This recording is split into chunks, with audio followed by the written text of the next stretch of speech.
네, 각 교회의 그 웹사이트를 방문하게 되면 꼭 볼 수 있는 것이 그 교회의 비전 스테이트먼트입니다. 그 비전 스테이트먼트를 읽어보게 되면 그 교회의 방향성에 대해서 대략적으로나마 알 수 있습니다. 그런데 비전 스테이트먼트는 그 빙산의 일각을 보는 것 같아서 그것만 봐서는 교회의 정체성을 이렇게 확실히 알기는 조금 어렵습니다. 오히려 성도님들과 이렇게 나누는 대화에서 성도님들이 무의식적으로 자주 언급하는 개념이나 그런 단어의 빈도수를 통해서 그 실제 빙산의 크기나 움직이는 그 방향을 가늠하는 것이 훨씬 더 정확합니다. 제가 베들레헴 교회에 온 지 이제 10개월 정도가 되었고 EM 패스터로 계속 있다 보니까 많은 KM 성도님들과 이렇게 폭넓게 교제했던 것은 아니지만 그래도 KM 성도님들과 대화할 수 있는 기회가 상당히 많이 있었습니다. 대화하면서 이제 서로 다른 성도님들께서 그 반복해서 베들레헴 교회에 대해서 자주 언급하는 그 세 가지 테마가 있다는 사실을 알게 되었습니다. 그리고 이 세 가지가 우리 교회의 강점이기도 하고 또 차별화된 정체성이구나라는 것을 시간이 지나면서 점점 더 확신하게 되었습니다.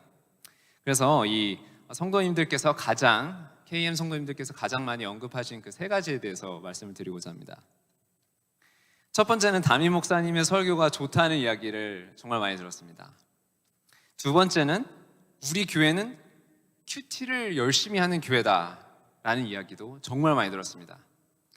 세 번째는 우리 교회는 선교에 힘쓰는 교회다라는 말도 정말 많이 들었습니다. 저는 코로나로 인해서 베들레헴 교회에서 이제 가는 단기 선교에 참가를 해보지는 못했지만 수년간 많은 KM과 또 EM 멤버들이 혼두라스로 단기 선교를 가고 같이 많이 섬겨서 선교로 인해서 연결고리가 많이 잘 형성되어 있다라는 이야기를 많이 들었습니다. 그리고 제가 이렇게 이야기를 이제 성도님들과 하다 보면 KM과 EM 모두 단기 선교의 그 경험이 굉장히 강렬했던 것으로 제가 매번 느끼게 되었습니다. 자, 그래서 이렇게 성도님들께서 우리 교회에 대해서 이렇게 많이 언급한 세 가지 중에 선교가 들어 있는데 그것은 우리 교회가 그만큼 선교에 대해서 굉장히 중요하게 생각하고 있다라는 것을 반증합니다. 저는 여기 디얼필드에 있는 트리니티에서 지금 선교학을 공부하고 있는데 선교학을 공부하는 입장에서 어떻게 하면 KM과 또 EM의 선교에 도움이 되는 강의를 할 수 있을까 그것에 대해서 고민을 하게 되었습니다. 안타깝게 저는 선교의 경험은 부족하기 때문에 제가 말씀드릴 수 있는 부분은 사실 많이 없습니다. 그런데 선교의 성경적 기초를 좀 더 튼튼하게 쌓을 수 있도록 도와드리는 것은 제가 할 수 있지 않을까라는 생각을 하게 되었습니다. 그래서 오늘 과연 성경은 선교에 대해서 뭐라고 말씀하시는가? 성경은 선교에 대해서 뭐라고 말씀하시는가? 이 부분에 대해서 강의를 하기로 결정했습니다. 자, 그런데 이런 강의가 과연 필요한가에 대한 의문을 가지는 성도님들이 분명히 있으실 거라고 생각합니다. 이렇게 말씀하실 수도 있겠습니다. 아니 그냥 가서 봉사하고 예수님 잘 이렇게 전하면 되지 뭐하러 이렇게 성경으로 다시 들어가서 선교 이야기를 하려고 하나? 목사님 우리 다 아는 거 아닌가요? 이렇게 말씀하실 수도 있겠죠. 아니면 마태복음 28장의 지상명령 정도면 충분한 거 아닌가요? 이렇게 생각하실 수도 있습니다. 자, 그래서 강의가 왜 필요한지 이 내용이 왜 필요한지에 대해서 제가 짧게 설명을 드리자면 우리가 다른 사람에게 일부를 빌릴 때는 사실 그 당위성에 대해서 설명을 하지 않아도 됩니다. 일부 빌릴 때 그 왜 필요한지에 대해서 이야기하지는 않죠. 그냥 빌려줘 이렇게 하면 빌려줍니다. 그런데 100불을 빌릴 때는 약간의 설명이 조금 더 필요합니다. 그렇죠? 신용카드를 받지 않은 곳에서 점심을 먹어야 되니까 100불 좀 급하게 좀 빌려달라 이렇게 한두 마디 정도 하면 됩니다. 그런데 액수가 1000불, 10,000불로 넘어가게 되면 그거보다 훨씬 더 탄탄한 당위성이 필요하게 됩니다. 그리고 그것을 굉장히 설득력 있게 설명해내야 됩니다. 그렇지 않으면 그 돈을 받을 수가 없겠죠. 선교도 마찬가지입니다. 선교는 굉장히 저렴하지 않은 행위입니다. 선교지도 선정해야 되고 후원할 선교사님도 검토해야 되고 선교 헌금도 또 측정해서 내야 되고 선교지도 방문해야 되고 선교팀을 운영해서 선교지와 계속적으로 소통을 하고 선교지의 소식을 업데이트 받아서 또 교인들과 같이 공유하고 같이 기도도 해야 됩니다. 그러니까 선교는 사실 굉장히 많은 비용과 시간과 노력이 들어가는 것입니다. 그런데 우리는 선교의 당위성을 성경적으로 얼만큼 잘 설명할 수 있을까요? 간단하게 2가지 질문을 하겠습니다. 그리고 이 2가지 제가 질문한 것을 성도님의 자녀에게 설명을 성경적으로 해야 된다라고 한번 가정을 해보겠습니다. 첫 번째 질문은 자녀에게 선교를 꼭 해야 되는 이유를 성경적으로 한번 설명해 주세요. 그러면 어떻게 설명을 하시겠습니까? 만약에 그것을 A4 용지로 적어야 된다면 1장 이상으로 쓰실 수 있으시겠습니까? 2번째 질문은 조금 더 어렵습니다. 구약에서는 선교에 대해서 뭐라고 말씀하는지 자녀에게 설명해 주실 수 있으시겠습니까?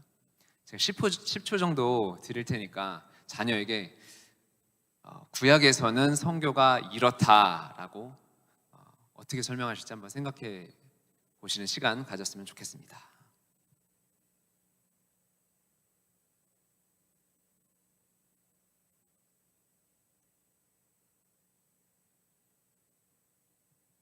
네, 생각을 이렇게 잘 해보셨나요? 말씀드린 대로 선교는 절대로 저렴하지 않습니다. 그렇기 때문에 우리가 하고 있는 이 선교를 성경적으로 더 깊게 생각할 필요가 있습니다. 선교의 당위성과 필요성에 대해서 성경적으로 더 깊이 들어갈 필요가 있습니다.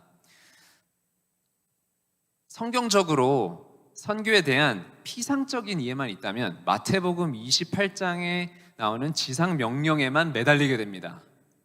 물론 마태복음 28장에 나오는 예수님의 지상 명령이면 충분합니다. 하지만 거기에만 매달리는 것은 충분하지만 풍성하지는 않습니다. 마치 이렇게 길을 가다가 반짝거리는 금덩이를 큰 걸 하나 찾았는데 그것에 만족하고 그냥 나 이거면 됐어 라고 생각하고 그냥 집에 들어가는 것과 같습니다. 근데 진정으로 현명한 사람이라면 그 금덩이를 집으로 가져가서 집에다가 고이 모셔놓고 곡괭이를 가지고 나와서 어떻게 하겠습니까?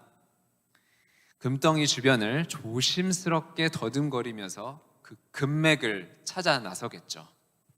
선교도 마찬가지입니다. 성경이 말하는 선교에 대한 지식이 부족해서 지상명령 하나에 매년 똑같이 매달릴 것이 아니고 그 지상명령이 도대체 어떻게 나온 것이며 그 근원은 어디인지를 정확하게 알아야 정말 우리가 풍성하게 성경의 모든 선교의 그 금맥을 다 찾아낼 수 있습니다. 그것이 풍성하고 하나님의 마음을 이해하는 선교의 방법입니다. 그래서 오늘 강의에서는 우리 다 같이 선교의 금맥을 한번 쫓아가 보도록 하겠습니다. 그래서 KM과 EM이 같이 앞으로 매년 또 선교를 가고 또 선교사님을 후원할 때마다 정말 메마른 선교가 아니고 얄팍한 선교가 아니고 풍성한 선교를 하고 KM과 EM이 선교로서 더 끈끈해지고 탄탄한 연결고리를 갖기를 기도합니다. 그리고 또 위대한 하나님의 선교에 함께 동참하기를 간절히 기도합니다. 오늘 강의에서는 원래 구약과 신약 선교 모두 다루려고 했는데 시간상 우리가 덜 알고 있는 사각지대에 놓여 있는 구약의 선교만 다루고자 합니다. 그래서 오늘 강의에서는 구약의 선교를 5가지 포인트로 알아보도록 하겠습니다. 첫 번째로는 창세기 1장에서부터 11장까지 나오는 보편적 인류에 대해서 알아보고, 두 번째로 아브라함, 세 번째로 율법, 네 번째로 시편, 다섯 번째로 선지서, 이렇게 구약의 선교에 대해서 차근차근 알아보도록 하겠습니다. 자, 성경 첫 장으로 제가 가서 보편적 인류에 대해서 한번 알아보도록 하겠습니다. 자, 보편적 인류는 창세기 1장에서 11장까지 언급이 됩니다. 자, 하나님이 인간을 창조하셨죠. 그리고 하나님과 인간은 완벽한 조화를 이루었습니다. 하지만 아담과 하와는 뱀의 거짓말을 들었고 하나님의 선하심을 의심하고 하나님을 저버렸습니다. 하나님의 다스림을 거부하였고 하나님께 영광을 돌리지 않았습니다. 선악과를 먹고 창피함을 느끼고 하나님으로부터 숨었습니다. 바로 이 지점부터 하나님의 선교가 시작됩니다. 하나님은 숨어있는 아담과 하와를 먼저 이렇게 찾으십니다. 그들을 즉각 처형하지 않으시고 숨어있게 놔두지도 않으십니다. 창세기 3장 9절에서 네가 어디 있느냐 라고 말씀하시면서 그들을 먼저 찾으십니다. 그리고 3장 14절부터 아담과 하와에게 저주를 내리십니다. 하지만 그 안에 원복음도 함께 포함해서 말씀하십니다. 그 원복음은 무엇이냐? 하와의 자손이 상처를 입기는 하지만 하와의 자손이 사탄과 악을 궁극적으로 이길 것이라고 미리 선포하십니다. 이것이 바로 원복음 혹은 원시복음이라고 합니다. 하나님은 그리고 또 그들에게 무화과 잎으로 옷을 만들어 주십니다. 그 이후로 창세기 11장까지 이렇게 쭉 읽어보게 되면은 인류 안으로 들어온 그 죄의 영향이 어마어마하다라는 것을 알게 됩니다. 인류는 죄로 가득 찼고 하나님은 인류를 심판하기 위해 홍수를 보내셨습니다. 그리고 방주에서 노아가 걸어 나오자 하나님은 노아와 새로운 언약을 맺으십니다. 하지만 인류는 다시 죄를 지었죠. 그리고 창세기 11장 바벨탑 사건으로 인해 하나의 언어를 써온 그 인류의 언어가 쪼개지게 되고 하나님은 그들을 흩으시게 됩니다. 자, 여기까지가 이 첫 번째 보편적인 인류에 대한 내용이었는데요. 자, 간단하게 제가 세 가지로 요약을 해보면 죄가 인류에 가득했다. 그리고 인류는 혼란에 빠졌다. 그리고 사람들의 언어가 혼잡해지고 모든 사람이 흩어졌다. 자, 그러니까 인류는 죄로 가득해서 스스로 구원할 수 없다라는 것이 창세기 1장부터 11장까지 나오는 보편적 인류의 모습입니다. 자, 두 번째 포인트로 넘어가겠습니다. 첫 번째는 보편적 인류였고요. 두 번째는 아브라함입니다.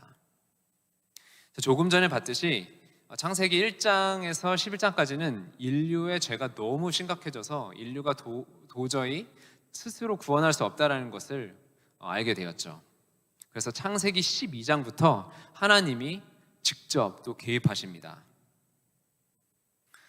스스로 구원할 수 없는 인류를 위해 하나님의 선교가 여기서부터 창세기 12장부터 본격적으로 이루어집니다. 하나님의 선교 전략 잠깐 알아보도록 하겠습니다. 하나님의 선교 전략은 보편적인 사람들을 그냥 이렇게 선택하신 게 아니라 한 명의 특별한 사람을 선택하십니다. 그리고 그 한 명을 통해 하나의 나라를 만드시고 또 그 나라를 통해 열방의 복을 주신다고 약속하십니다. 자, 구약에서 가장 중요한 구절 중에 하나인 창세기 12장 1절, 3절 같이 한번 보시겠습니다. 또 오늘 본문이기도 하죠. 네, 제가 읽도록 하겠습니다. 여호와께서 아브라함에게 이르시되 너는 너의 고향과 친척과 아버지의 집을 떠나 내가 네게 보여줄 땅으로 가라. 내가 너로 큰 민족을 이루고 내게 복을 주어 내 이름을 창대하게 하리니 너는 복이 될지라. 너를 축복하는 자에게는 내가 복을 내리고 너를 저주하는 자에게는 내가 저주하리니 땅의 모든 족속이 너로 말미암아 복을 얻을 것이라 하신지라. 자, 여기서 중요한 것은 아브라함이나 이스라엘이 복을 받는다는 것이 중요한 것이 아닙니다. 물론 그것도 중요하지만 훨씬 더 중요한 것은 아브라함을 통해 모든 족속이, 그러니까 모든 사람이 복을 얻는다는 것입니다. 즉 구원을 얻는다라는 이야기인데, 그러니까 하나님의 선교 전략은 보편적인 사람을 선택한 것이 아니라 딱 한 사람을 선택하셔서 스스로 구원할 수 없는 인류를 구원하시겠다라는 것이 바로 하나님의 선교 전략입니다. 그러니까 하나님의 눈은 이 아브라함만 보고 있는 게 아니고 이스라엘만 보고 있는 게 아니고 하나님의 눈은 온 인류를 바라보고 있는 겁니다. 한 사람을 통해서 그것을 이루시겠다는 것입니다. 자, 우리 두 가지 봤습니다. 보편적인 인류, 두 번째 아브라함, 세 번째 율법에 대해서 알아보도록 하겠습니다. 자, 하나님은 아브라함을 통해서 이스라엘이라는 국가를 만드셨습니다. 그리고 이스라엘이 출애굽을 하면서 하나님의 백성으로 형성이 돼가는 새로운 시대를 맞게 됩니다. 모세가 이스라엘 백성들을 이집트에서 끌고 나와서 시내산에 다 이르렀을 때 하나님이 모세에게 처음 하신 말씀이 있는데 이게 굉장히 중요합니다. 제가 한번 읽어보도록 하겠습니다. 하나님이 모세에게 말씀하십니다. 세계가 다 내게 속하였나니 너희가 내 말을 잘 듣고 내 언약을 지키면 너희 모든 민족 중에서 내 소유가 되겠고 너희가 내게 대하여 제사장 나라가 되며 거룩한 백성이 되리라. 너는 이 말을 이스라엘 자손에게 전할지니라. 자, 그러니까 이게 무슨 의미냐면 이스라엘 백성이 하나님의 언약을 잘 지키고 법을 잘 지키면 모든 나라 중에 제사장 나라가 된다는 것입니다. 자, 제사장이 했던 일이 무엇이었습니까? 제사장이 했던 일은 하나님과 또 사람들 사이에서 중재를 하는 역할을 했었던 것이죠. 자, 그러니까 제사장 나라가 된다는 것, 하나님이 이스라엘을 제사장 나라로 불렀다는 것은 하나님과 모든 나라 사이에 이스라엘이 중재자의 역할을 한다는 것입니다. 여기서 중요한 것은 하나님이 이스라엘을 자, 너희들은 저 나라로 가고 저 나라로 가라 이렇게 파송한 것이 아니죠. 오히려 이스라엘이 있는 그 자리에서 하나님이 주신 언약과 율법을 잘 지키며 주변국과 구별되어 살아라. 바로 이것이 구약 선교의 개념인 것입니다. 이것을 조금 더 이해하기 쉽게 풀어서 설명을 드리자면 저는 이제 저희 가족과 함께 저희 학교 아파트에 살고 있는데 학교 아파트에 다른 나라에서 온 여러 가족들이랑 이렇게 같이 살고 있습니다.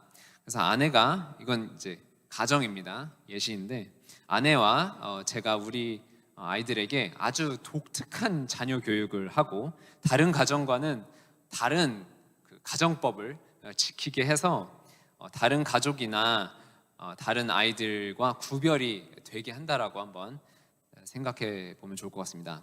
그래서 우리 아이들이 다른 아이들과 이렇게 같이 놀다 보면 다른 아이들이 우리 아이들이 집에서 지키는 그런 법들이 굉장히 독특하고 신기하다라는 것을 알게 됩니다. 그리고 다른 아이들이 생각해 보니까 우리 아이들이 집에서 지키는 그 법들이 생각해 보니까 굉장히 훌륭하고 지혜로운 법이라는 것을 알게 됩니다. 자, 그리고 시간이 계속 지나자 다른 아이들이 우리 아이들을 보고 그 법을 지키는 것을 보고 놀랄 뿐만 아니라 다른 부모님들도 서서히 알게 됩니다. 저 가정은 좀 독특한데? 저 법들은 조금 까다롭고 독특하긴 하지만 굉장히 지혜로운 법인 것 같다. 그래서 다른 부모도 매력을 느끼고 우리를 지혜롭다라고 생각을 해서 우리 집으로 계속 보내거나 아유 저 가족이랑 놀아라 이렇게 해서 그쪽 가족 아이들을 우리 집으로 보내는 것이죠. 그리고 저녁에 애들 다 재우고 나서 그쪽 부모들이 우리랑 한번 얘기를 해보고 싶다. 그런 법들이 너무 신기하다. 어떻게 하면 우리도 그런 법을 가지고 잘 키울 수 있을지 한번 그 비법을 알려달라 이렇게 올 수 있겠죠. 이것이 바로 율법의 목적인 것입니다. 그러니까 저는 부모로서 아이들을 내보내서 우리가 어떤 법을 가지고 있는지 자랑하게 만드는 것이 아니라 그냥 우리 아이들이 집에서 우리 말을 잘 듣고 법을 잘 지켜서 거룩하게 잘 살아나가는 것, 이것이 바로 하나님이 이스라엘에게 하신 것입니다. 왜냐하면 그것만 잘해도 주변국들이 알아서 제 발로 찾아올 것이기 때문입니다. 자, 이스라엘 이야기로 다시 돌아와 보도록 하겠습니다. 자, 이스라엘은 어디 나가서 하나님을 전파하는 것이 아니라 주변국에게 하나님의 백성으로서 매우 거룩한 라이프 스타일로 사는 것이 무엇인지를 보여주는 것이 이스라엘의 선교였습니다. 그러니까 주변국이 이스라엘의 거룩한 라이프 스타일을 보면서 그것을 가능하게 하는 이스라엘의 율법과 하나님의 지혜를 알게 되면 그 이스라엘의 매력을 느껴서 자발적으로 들어오는 것이 바로 구약의 선교의 개념인 것이죠. 자, 그러니까 신약에서의 선교 개념이랑 잠깐 비교해서 설명하면 신약의 선교 개념은 예루살렘에서 사마리아와 온 유대와 땅끝까지 나갑니다. 근데 구약의 선교의 개념은 이스라엘의 거룩함을 보고 주변국이 들어오는 것입니다. 원 안으로 들어오는 것이 구약 선교의 개념이고 원 안에서 예루살렘에서 나가는 것이 신약 성경의 선교의 개념인 것입니다. 자, 이거는 이제 제 말이 아닌데요. 신명기 4장을 보시면 이스라엘이 하나님의 법을 잘 지키면 주변국들이 이스라엘의 지혜와 우수함을 알 것이라고 신명기 4장에서 이야기합니다. 그리고 이스라엘의 거룩함을 보고 이스라엘에 들어와 사는 이방인들과 또 외국인들도 이스라엘의 율법을 똑같이 지켜야 됐습니다. 신명기 31장에는 외국인들도 이스라엘에 들어와 살면 하나님의 법도와 규율을 배우게 하고 그대로 살게 해라 이렇게 신명기 31장에서 말씀하십니다. 그러니까 열방이 이스라엘의 거룩함을 보고 들어와서 그냥 와 정말 독특하다라고 놀라는 것뿐만 아니라 이스라엘과 똑같이 율법을 지켜서 하나님의 백성이 되어야 된다는 것입니다. 자, 그래서 이 세 번째 포인트인 율법 다시 한번 요약하자면 모든 것을 끌어들이는 슈퍼 자석처럼 이스라엘이 거룩하게 율법을 지키는 것을 보고 열방이 원 안으로 들어오게 하는 것, 이것이 바로 구약의 선교입니다. 바로 이스라엘이 율법을 지켜서 거룩해지고 열방이 들어오면 그들도 복과 구원을 얻게 된다는 것입니다. 자, 네 번째는 시편입니다. 첫 번째는 보편적 인류, 그다음에 아브라함, 그다음에 율법, 그리고 네 번째는 시편입니다. 시편 하면 시편은 그냥 시 아닌가? 이렇게 생각하실 수도 있겠죠. 아니, 이게 어떻게 해서 구약에서의 그 선교를 보여주지? 이렇게 생각을 하실 분들이 분명히 있으실 것 같습니다. 하지만 시편을 꼼꼼히 읽어보면 시편 기자들은 하나님이 열방에서 찬양받기 합당하신 분이라고 선포합니다. 그러니까 하나님은 이스라엘의 하나님일 뿐만 아니라 온 세계의 하나님이심을 선포하는 것입니다. 그것이 바로 시편입니다. 자, 수많은 시편이 있지만 150편이 있지만 제가 거기서 5개의 시편만 골라보았습니다. 5편만 골라보았습니다. 자, 22편에 보면 땅 끝에 사는 사람들이 여호와를 기억하고 돌아올 것이요 모든 민족들이 속속 주 앞에 경배하리라. 그 나라는 여호와의 것이니 그분이 모든 민족들을 다스리신다. 이렇게 말씀하십니다. 자, 57편입니다. 하나님이여 주는 하늘 위에 높이 들리시며 주의 영광이 온 세계 위에 높아지기를 원하나이다. 자, 67편입니다. 여기에는 또 아브라함에게 그 주신 복, 아브라함을 통해서 모든 열방에게 복이, 구원이 이를 것이다 라고 하는 그것이 67편에 또 나옵니다. 하나님이 우리에게 복을 주시리니 땅의 모든 끝이 하나님을 경외하리로다. 86편에 보면 주여 주께서 지으신 모든 민족이 와서 주의 앞에 경배하며 주의 이름의 영광을 돌리리이다. 자, 마지막으로 97편 하늘이 그분의 의로우심을 선포하고 모든 백성들이 그분의 영광을 보았다. 조각된 형상을 숭배하는 모든 사람들은, 우상을 자랑하는 사람들은 수치를 당할 것이다. 너희 모든 신들아 그분을 경배하라. 자, 그러니까 시편은 하나님의 백성이 살아갈 때 인생에서 느낄 수 있는 그런 슬픔과 그런 기쁨을, 그런 것만 기록한 것이 아니라 이스라엘을 통해 열방에게 복과 구원을 주시는 하나님을 찬양하는 내용이 바로 시편인 것입니다. 사실 훨씬 더 많은 시편이 열방을 향한 하나님의 선교에 대해서 이야기를 하고 있는데요, 정말 추려서 5편만 말씀을 드렸습니다. 자, 마지막으로 선지서입니다. 선지서에서는요, 열방을 향한 하나님의 구원 계획이 더 활짝 펼쳐집니다. 자, 이 선지서에서는 제가 간략하게 이사야, 에스겔, 요나, 스가랴, 미가, 말라기에 대해서 아주 간략하게 알아보도록 하겠습니다. 자, 이사야서 한번 보도록 하겠습니다. 선지서 전체에서 열방을 향한 하나님의 선교에 대해 가장 많이 이야기하는 책이 바로 이사야서입니다. 이사야서의 그 중심이 되는 내용이 무엇일까요? 그것은 이스라엘은 하나님과의 그런 약속을 지키지 못했고 복의 통로로서의 역할을 제대로 하지 못해 심판을 받을 것이다. 하지만 하나님은 하나님의 진정한 종, 즉 메시아를 통해 하나님의 궁극적인 구원을 열방에 주실 것이다.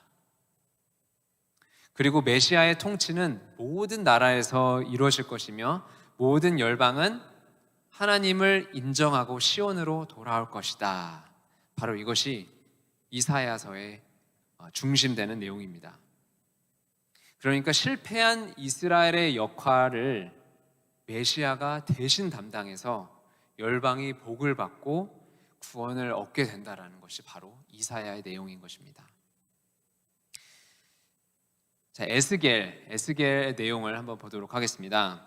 에스겔에서 정말 우리가 눈여겨봐야 할 것은 아까 말씀드린 대로 이스라엘은 거룩한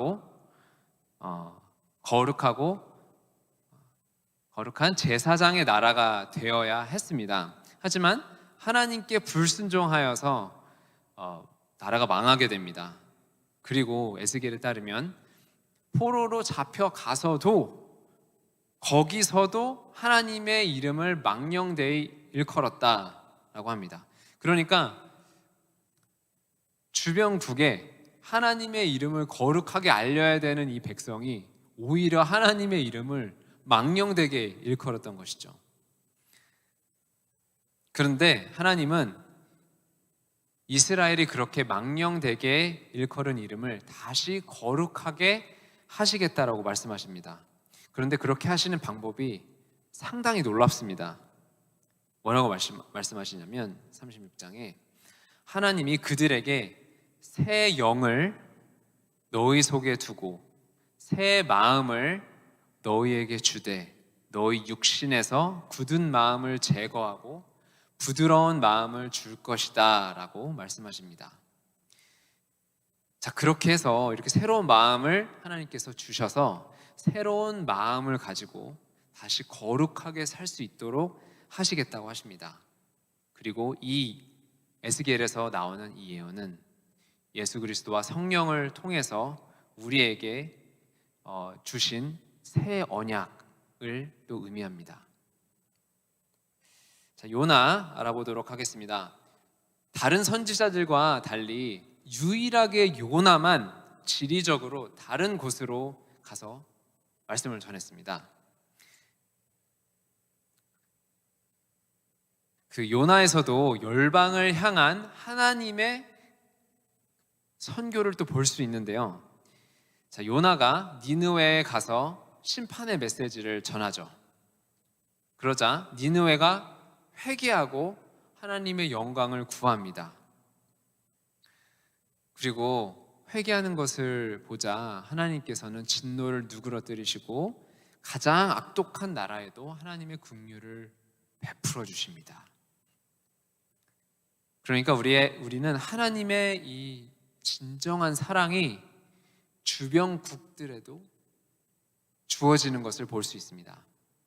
그리고 요나 마지막 장에서는 열방을 향해 선교하시는 하나님의 마음과 그것과 완전히 대치되는 요나의 마음을 볼 수 있습니다. 자, 요나는 어떤 마음을 가지고 있었나요? 요나는 니느웨 사람들이 모두 멸망하기를 바랬습니다.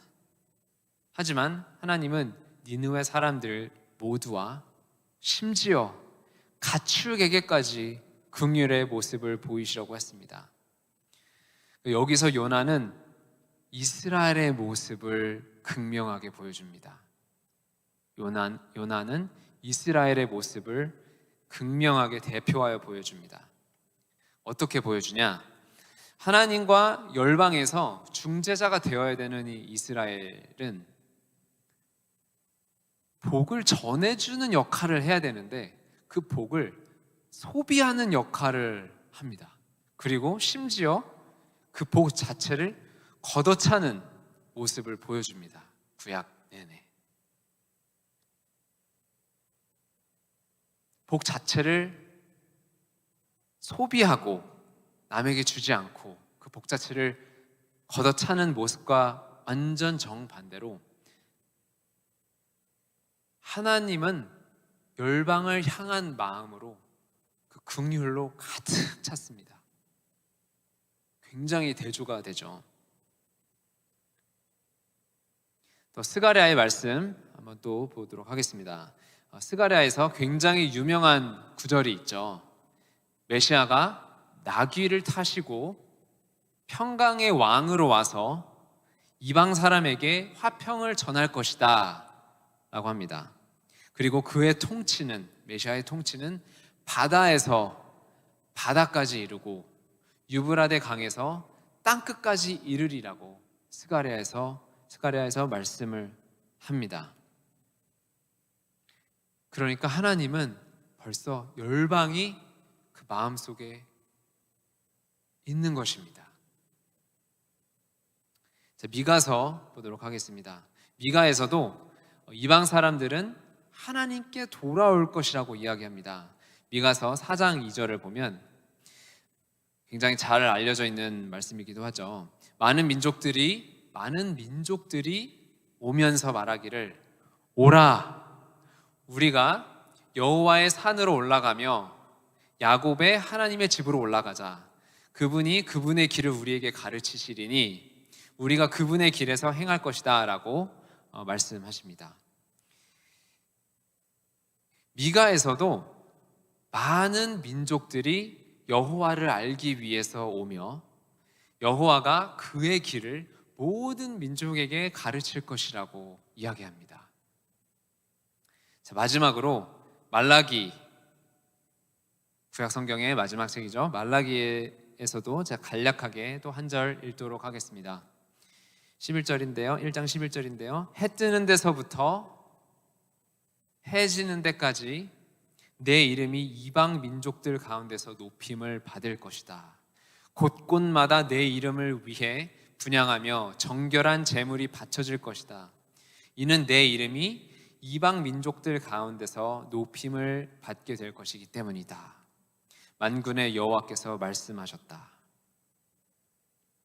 자, 그러니까 구약의 창세기 처음부터 마지막 책까지 하나님의 눈은 어디를 보고 있습니까?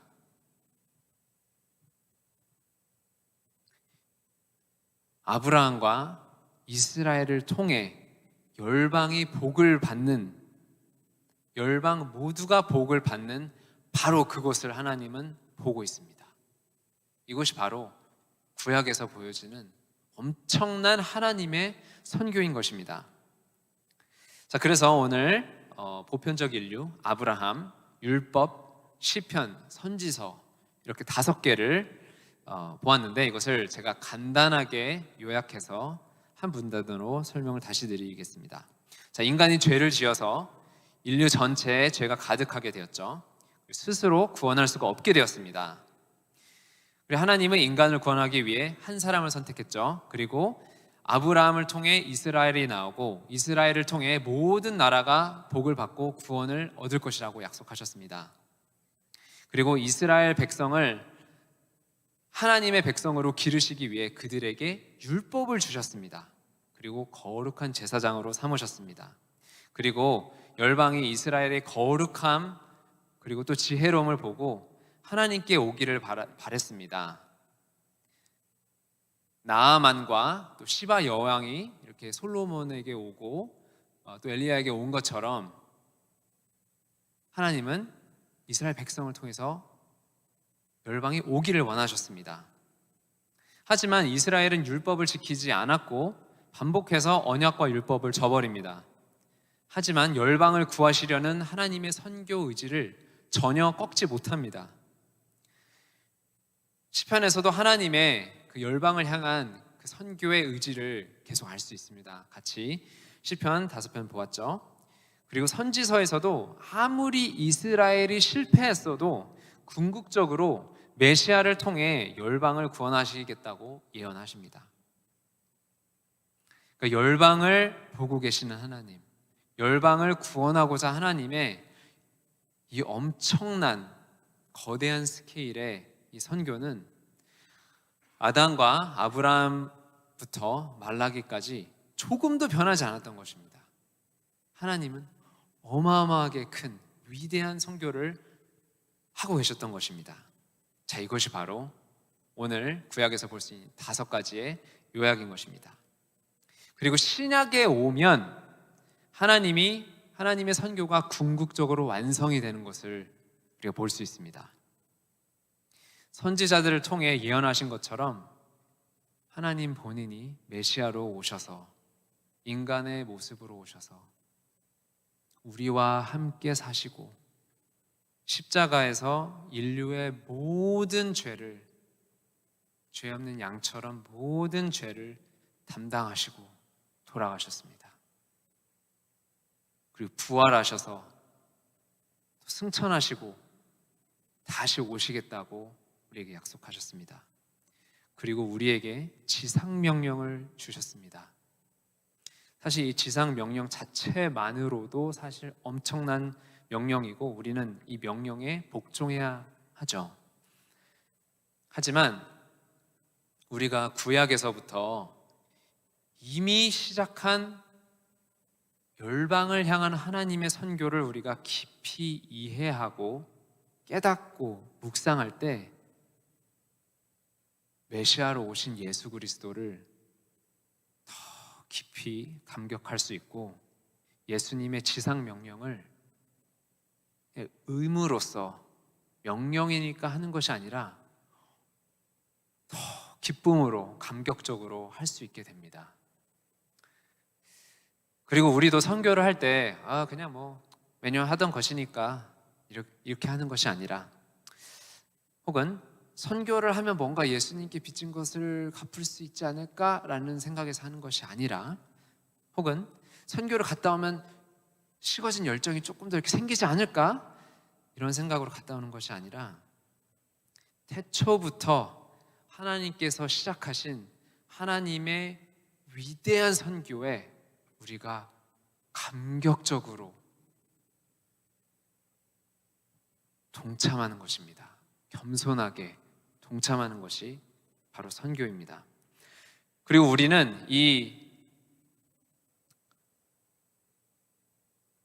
하나님의 선교를 구약에서부터 쭉 찾아와야지 우리가 하나님이 열방을 향해 가지고 있는 그 뜨거운 마음을, 그 긍휼의 마음을 우리가 비로소 이해할 수 있게 됩니다. 우리가 그 구약에서부터 보여지는 그 하나님의 선교, 하나님의 열방을 향한 그 마음을 알 때 우리가 꽉 막힌 그런 파이프가 아닌 뻥 뚫려서 복과 구원을 막힘없이 열방에 나르는 그런 뚫려 있는 복의 파이프, 복의 채널이 되어야 합니다. 근데 이것은 언제 가능하냐? 구약에서부터 시작된 하나님의 그런 위대한 놀라운 선교를 알 때 우리가 뚫릴 수 있습니다. 그래야 우리가 예수 그리스도의 희생과 또 부활에 대해서 우리가 더 감격적으로 이해할 수 있습니다. 자, 우리는 이제까지 구약에서부터 시작된 하나님의 위대한 선교에 대해서 알아보았습니다.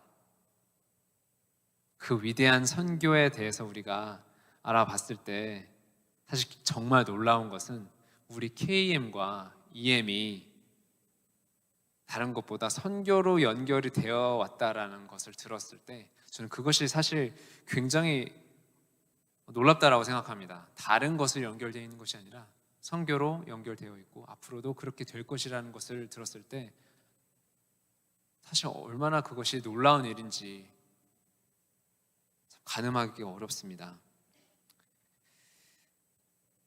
그래서 이런 하나님의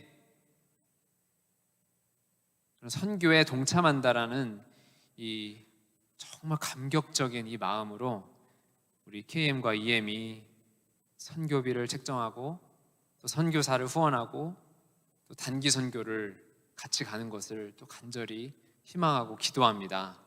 그리고 또 하나님의 이 위대한 구원 계획, 또 하나님의 놀라운 선교에 우리가 동참함으로써 우리 KM과 EM이 또 하나 되기를 또 간절히 기도합니다.